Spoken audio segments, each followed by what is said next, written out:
안녕하세요. 자유교회 이진우 목사가 보내드리는 아침 묵상입니다. 오늘도 예수 그리스도의 향기를 내는 복된 하루가 되시길 바랍니다.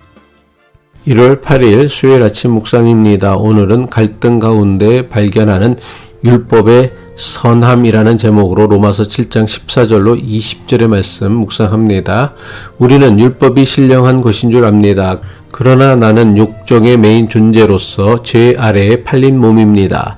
나는 내가 하는 일을 도무지 알 수가 없습니다. 내가 해야겠다고 생각하는 일은 하지 않고 도리어 해서는 안 되겠다고 생각하는 일을 하고 있으니 말입니다.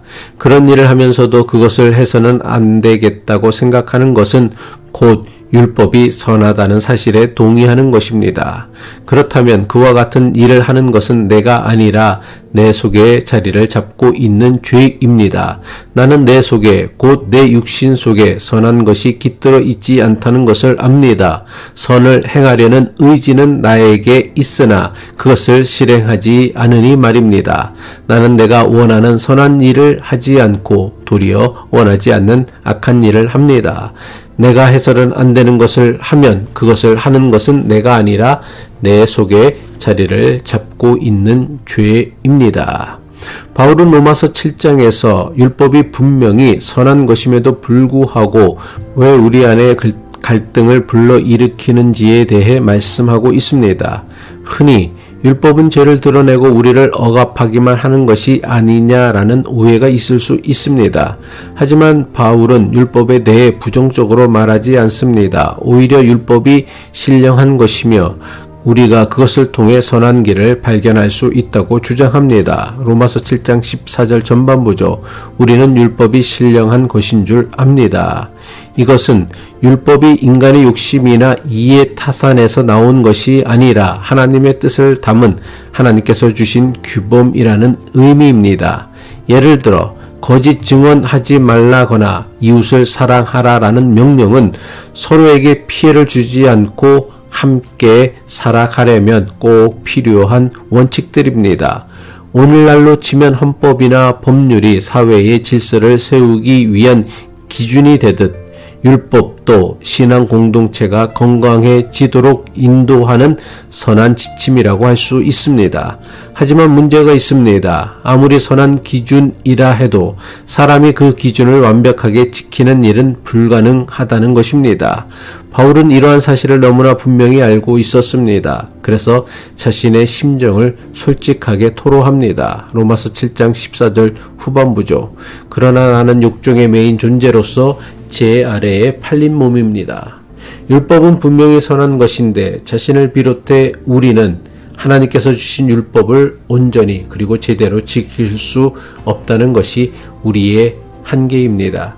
이것이 바로 바울이 느꼈던 내면의 갈등입니다. 바울은 자신 안의 모순을 다음과 같이 고백합니다. 로마서 7장 15절이죠. 나는 내가 하는 일을 도무지 알 수가 없습니다. 내가 해야겠다고 생각하는 일은 하지 않고 도리어 해서는 안 되겠다고 생각하는 일을 하고 있으니 말입니다. 이것을 예를 들면 이렇습니다. 누군가를 용서하라라는 말이 옳은 줄 알고 있으면서도 막상 내게 상처 준 사람을 보면 용서하기 쉽지 않은 것과 비슷합니다. 그래서 바울은 내가 이렇게 갈등을 느낀다는 자체가 이미 율법이 선하다는 분명한 증거라고 역설합니다. 로마서 7장 16절이죠. 그런 일을 하면서도 그것을 해서는 안 되겠다고 생각하는 것은 곧 율법이 선하다는 사실에 동의하는 것입니다. 마음의 갈등이 생긴다는 것은 율법이 정한 선한 기준에 공감하고 있다는 뜻입니다. 율법이라는 기준이 없다면 이 행동이 정말 나쁘다라고 느낄 필요조차 없었을 것입니다. 교통법규가 없다면 우리는 신호를 무시하거나 역주행해도 죄책감을 못 느낄 수 있습니다.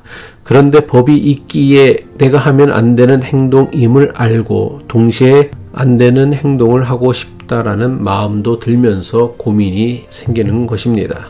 결국 갈등을 느낀다는 것은 역설적으로 그만큼 바른 길 또는 선한 기준을 알고 싶어 한다는 뜻이기도 합니다. 바울은 17절에서 잘못된 행동을 하는 것은 사실상 내가 아니라 내 속에 거하는 죄라고 언급합니다. 로마서 7장 17절이죠. 그렇다면 그와 같은 일을 하는 것은 내가 아니라 내 속에 자리를 잡고 있는 죄입니다. 언뜻 들으면 자신의 책임을 회피하는 것처럼 들립니다. 하지만 이것은 인간 내면에 있는 깊은 모순을 강조하는 표현입니다. 다시 말해 인간은 옳다고 느끼는 일을 하고 싶어 하지만 실제로는 죄의 힘이나 욕망 혹은 사회적 습관에 휩쓸려 정반대로 행동하는 것을 지적하는 것입니다. 그렇다면 이런 갈등을 겪는 우리가 어떻게 율법이 선하다고 확신할 수 있을까요? 바울의 메시지를 따라가 보면 율법은 우리에게 더 나은 길을 제시하기 때문이라고 말할 수 있습니다. 율법이 없다면 무엇이 잘못된 것인지조차 분간하기 어렵습니다.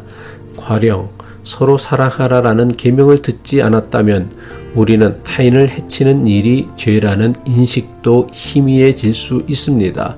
또한 율법이 선하다는 것은 율법이 궁극적으로 사람을 억압하는 것이 아니라 생명과 정의, 사랑의 방향을 지향하기 때문입니다. 예수님께서도 율법의 핵심을 하나님 사랑, 이웃 사랑으로 요약하셨듯 율법은 우리를 더 큰 자유와 사랑으로 이끕니다. 바울이 내적 모순을 고백한 이유는 율법이 지닌 선함을 더욱 극적으로 드러내기 위함입니다. 우리가 갈등을 느낀다는 것은 율법이 지향하는 선한 가치에 이미 마음 한편이 끌리고 있다는 뜻입니다. 그러나 동시에 우리는 여전히 죄의 영향력 아래 있어서 그 선함을 온전히 실천하지 못해 괴로워하며 사는 것입니다. 하지만 이 갈등은 절망으로 끝나지 않습니다. 바울이 선포하는 복음에는 하나님께서 예수 그리스도를 통해 우리를 생명의 길로, 구원의 길로 이끌어 가신다는 희망이 있습니다. 기도하겠습니다.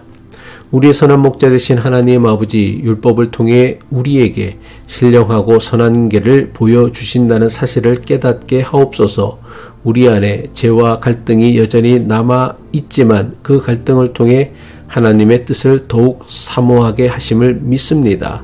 예수 그리스도의 십자가의 은혜로 우리를 붙들어 주셔서 율법의 선함을 삶에서 실천하며 하나님과 이웃을 사랑하는 길로 나아가게 하옵소서.